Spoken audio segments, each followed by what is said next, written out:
হিজরি ৭ম সন।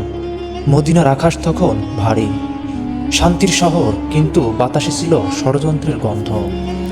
দূরে উত্তরের পাহাড় ঘেরা জনপদ খাইবার, যেখানে শক্ত দুর্গের আড়ালে লুকিয়ে ছিল বিশ্বাসঘাতকতা।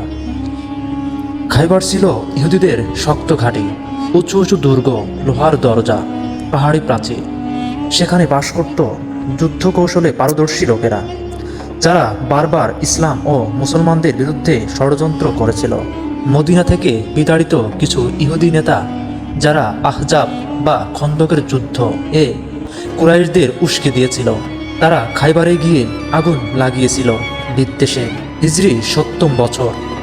রাসূল সাল্লাল্লাহু আলাইহি সাল্লাম বুঝে ফেললেন, এই ষড়যন্ত্রের মূল উৎপাটন না করলে ইসলামে শান্তি কখনো স্থায়ী হবে না। তিনি বললেন, আল্লাহর নামে অগ্রসর হও, অন্যায়ে দুর্গ আজ ভেঙে পড়বে। প্রায় ১৬০০ সাহাবী নীরবে দৃঢ় বিশ্বাসে মদিনা ছাড়লেন। তাদের হাতে ছিল তলোয়ার, আর বুকে ছিল আল্লাহর ওপর অটল ভরসা এবং ভালোবাসা। ভোরের আলো ফোটার সাথে সাথে খাইবারবাসী চমকে উঠল। তারা বলল, মুহাম্মদ এসে গেছেন। এক এক করে দুর্গের সামনে শুরু হলো সংঘর্ষ, কিন্তু দুর্গগুলো ছিল দুর্ভেদ্য। মুসলমানরা কিছুটা ক্লান্ত, কিছুটা পরীক্ষার মুখে। এমন সময় রাসূলুল্লাহ সাল্লাল্লাহু আলাইহি সাল্লাম ঘোষণা দিলেন, আগামীকাল আমি এমন একজনের হাতে পতাকা দেব, যাকে আল্লাহ ও তার রাসূল ভালোবাসেন, এবং সেও আল্লাহ ও তার রাসূলকে ভালোবাসে। তার হাতে আল্লাহ বিজয় দেবেন। সারা রাত সাহাবীরা উত্তেজনায় কাটালেন। কে সেই সৌভাগ্যবান ব্যক্তি? পরদিন সকালে চোখে অসুস্থতা নিয়ে এগিয়ে গেলেন হযরত আলী রাদিয়াল্লাহু তাআলা আনহু। রাসূল সাল্লাল্লাহু আলাইহি সাল্লাম নিজের হাতে তার চোখে দোয়া করলেন। তার চোখ সুস্থ হয়ে গেল মুহূর্তে। কুরআনে এসেছে, রাসূল সাল্লাল্লাহু আলাইহি সাল্লাম তার চোখে থুতু লাগিয়ে দিয়েছিলেন এবং দোয়া করেছিলেন, তাতেই তার চোখ সুস্থ হয়ে গিয়েছিল।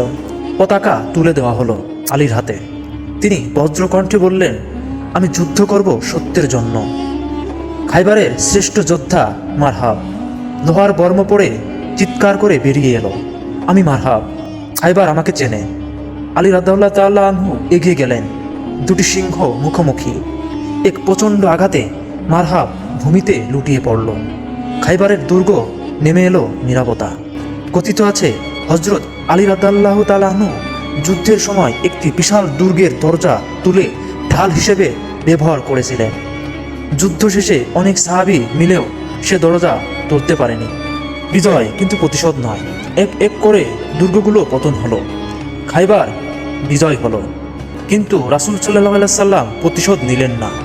তিনি চুক্তি করলেন, খাইবারবাসীরা সেখানে থাকবে, ফসল ফলাবে, আর উৎপন্ন ফসলের একটু অংশ দেবে মুসলমানদের।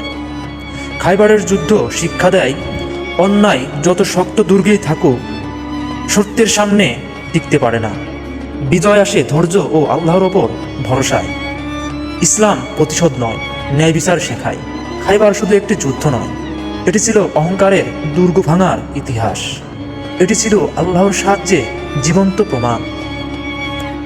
আজও খাইবার আমাদের বলে, সত্যের পথে থাকলে দুর্গ যত উঁচুই হোক, বিজয় অবশ্যই হবে।